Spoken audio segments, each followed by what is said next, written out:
You guys know each other? Introduction? Yeah. You sure? Yeah. Good. Want to say hello? What's good, bro? What's down with it? It's the worst Tinder name ever. I met him at the ESPYs, man. I was a sophomore in college, man, and I was at the ESPYs, so I was up for like best athlete, best team. We were up for all that, and I met him coming out the W Hotel. Yeah. You know what I mean? So that was cool for me back in the day. What's your reaction when you find out that they're getting one of the greatest running backs of all time? Man, it was crazy, man. You know, I knew we was gonna end up getting another back. You know, we just had Tim Hightower. He just left and went to San Francisco, so I knew we was gonna be picking up a guy. But who would have thought that it'd be, you know, that guy? Yeah, this guy, one of the best back in our generation, man. You know, first ballot Hall of Famer. I have nothing but respect for him, and appreciate that, man. Yeah, high praise, man. So I got some work to do, but hey, I appreciate that. Hey, man. So what's the dynamic? Because your job is to keep him off the field. Your job is to take his job from him, and we're all sitting here hanging out. What is that dynamic? You've obviously never had to deal with that. You've split time before with people and had to, you know, wrestle that away. Not you, though. So what's the dynamic? Explain that to people at home, how that would possibly work. How would it work?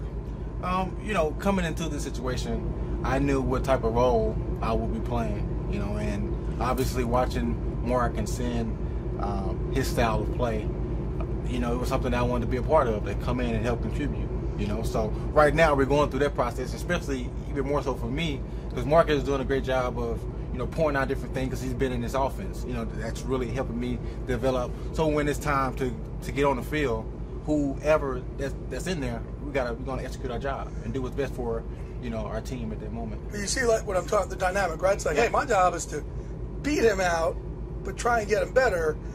It's the most selfless thing of a selfish position. Right? Yeah. No, man, it's just, it is what it is, you know. It's like, he's great, I want to be the best, so we're going to make each other better just through that competition. At the same time, it's my teammate, we both want to win a Super Bowl, so any small nuances within the offense that he needs, I'm helping with. Any questions I have with football or anything at all, you know, he'll help me with. It's just, you know, that relationship, it's that respect factor that you have as professionals, man. And you know, people think like we'd have like a personal vendetta or nothing, man. This dude is cool as heck, man. He's been nothing but awesome since we've been here, so I'm looking forward to working with him, and you know, we're going to do this thing the right way. You know, we've all known for years that he has the most ridiculous handshake in the history of life.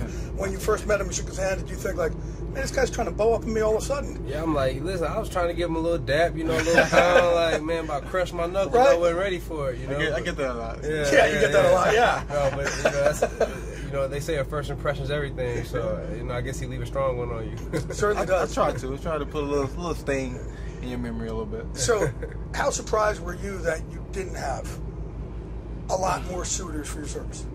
How surprised?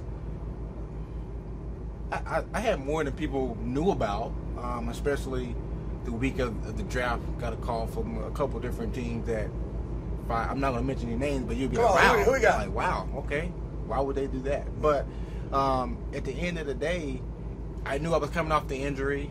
I came back like week 15, and things just didn't work out as far as me health-wise. So I knew when coming into the free agency that it was going to kind of be a limbo. You know, is he healthy? Is he going to bounce back? So I just kind of just played it cool, stepped back, and you know, when the opportunities came and I was able to evaluate, you know, those teams, I made the best decision for me and my family. I've been around guys, obviously, like an Urlacher who ends and he's like, I probably won another year, and sometimes when you're such a big name, teams tend to back off. But he was surprised that, man, I thought there'd be, you know, same thing, he was going through injuries toward the end. How did you wrestle with that? And I'm sure, it doesn't matter, you're still saying, hey, man, I'm AD. Yeah. They're all going to be knocking down my door. Yeah, you know, that's the mindset that I continue to keep as well. But I didn't let it bother me too much, you know, because it was, I understood how teams were possibly viewing, you know, me, you know, being 32, they put that age on there as well, which, you know how I feel about that. But at the end of the day, it is what it is, and what it boils down to, you know. So it was just a good test for me. You know, I always wanted to see what it felt like to be, you know, free agent, being in Minnesota for 10 years and seeing guys rotate out of that door, you know. So to actually go through that process, it was, you know, I enjoyed it, to be honest with you. What's the similarities between Breeze and Favre? Oh man, they can read a defense, pick apart a defense, general of over that offense. You know, changing plays out wide, or you know, being able to make adjustments by looking at the defense or telling the back to, you know, stay in and block this in, or check down over the ball or hook. It's, you know, you don't have a lot of quarterbacks that can work it like that. Those are Hall of Famer type quarterbacks. So when you finally get the call that you're going to sign with the Saints, or you know you're going to sign with the Saints, what's your first? Did you meet him? Did you guys reach out to each other? How did that go? Yeah, once I made it in, as soon as our eyes locked, you know, hey, what's up, man? You know, welcome me to the team. You know, let's make each other better. Eyes locked? Is that what you just said? Yeah, you know, really? you come in, like, you know, you we came in. Him long in the league. Nothing like that. We came in. Of course, I'm searching for him. Okay, where my guy yet? I haven't seen him. Let me go say what's up to him. You know. Yeah. Is it? Tell me the other things here that you're learning from him, because you know he's funny. He's coming off your ACL.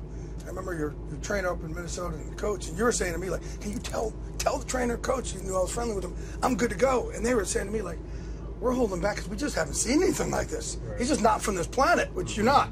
You're just different than everybody else. What else have you learned from him so far? And just a lot of different things, you know, from taking care of your body, different little health nuances that he goes through, some health remedies, his extreme work ethic, you know. Yeah. I always like to think I'm the hardest worker, but you know, this guy is has tremendous work ethic, whether it's in the weight room, whether it's in conditioning after practice, just how to carry yourself like a pro. Small things, small questions that, you know, I might have, like what I saw, you know, AD, what you see right there when I was running the ball. Maybe you could have cut it up, maybe you could have pressed it longer, you know. It's just being able to have that in your corner, have that as a resource, it's a blessing. All right, I'm going to make you guys real uncomfortable with our last question here. You tell me why you should be the starting feature back here, and you tell me why you should be the starting feature back here. I'll start with you. Well, at the end of the day, and you know, this is what I tell anyone. You know, I would tell Alvin the same thing. When you go into a situation and you're competing, you have the mindset that you are going to be the starter. And if that's not the mindset you have, you're cheating yourself. You know, so that's the mindset I come in with, and I've always had. You know, Mark has that mindset, and you know, Alvin, hey, your mindset should be coming in to start. So with that, you're gonna have a great core of backs in the backfield when it's time to roll.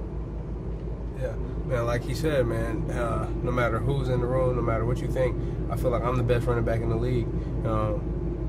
And you just have to have that mindset. You have to have that confidence in this profession, man, because if you don't feel like that, you got to hold yourself to the highest standard. Every day I come out here and work. Every day I wake up in the morning, I'm sore, and I don't feel like lifting weights, or I don't feel like running extra. I do it because I want to be the best. I want to be the best that ever played, and that's high expectations to say, you know, sitting next to this guy, you know, LT just went to the Hall of Fame. There's a number of running backs that played this game that I respect, that I admire, but at the end of the day, I want to be the best, and I feel like I'm the best, and, you know, that's what I'm going to keep working for, is to be the best. Good, Rob. I'm going to let you guys continue your Tinder date, and I'm going to get out of here. Thank you, guys. Appreciate it, man. Yeah, appreciate you. Thank you, baby. Yeah. Appreciate it. Yeah.